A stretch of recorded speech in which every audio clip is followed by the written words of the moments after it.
खेतवा में ककड़ी नरम बतिया कहाँ रहा हो बलमुआ आधी के रतिया कहाँ रहा हो बलमुआ आधी के रतिया कहाँ रहा हो बलमुआ आधी के रतिया खेतवा में ककड़ी नरम बतिया कहाँ रहा हो बलमुआ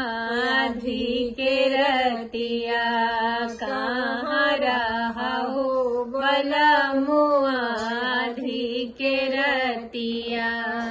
हटिया में खोजली बजरिया में खोजली हटिया में खोजली बजरिया में खोजली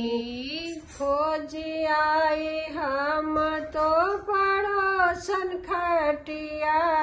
कहाँ रहा हो बलमुआ आधी के रतिया कहाँ रहा हो बलमुआ आधी के रतिया कहाँ रहा हो बलमुआ आधी के रतिया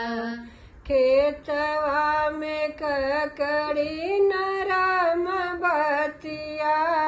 कहाँ रहा हो बलमुआ आधी के रतिया कहाँ रहा हो बलमुआ आधी के रतिया कहाँ रहा हो बलमुआ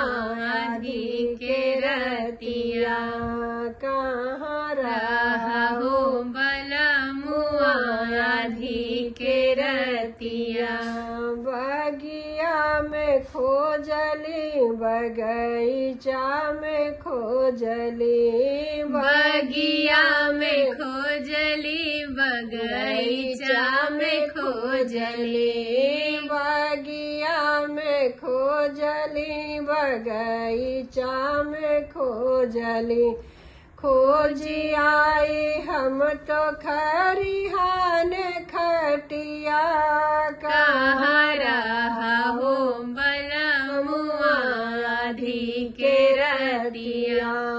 कहाँ रहा हो बलमुआ आधी के रतिया खेतवा में ककड़ी नरम बतिया कहाँ रहा हो बलमुआ आधी के रतिया कहाँ रहा हो बलमुआ आधी के रतिया कहाँ रहा हो बलमुआ आधी के रतिया आंगना में खोजली ओ सरवा में खोजली आंगना में खोजली ओ सरवा में खोजली खोजत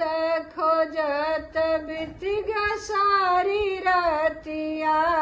कहाँ रहा हो बलमुआ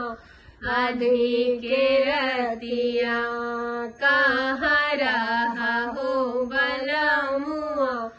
आधी के रतिया कहाँ रहा हो बलमुआ आधी के रतिया खेतवा में ककड़ी नरम बतिया कहाँ रहा हो बलमुआ आधी के रतिया कहाँ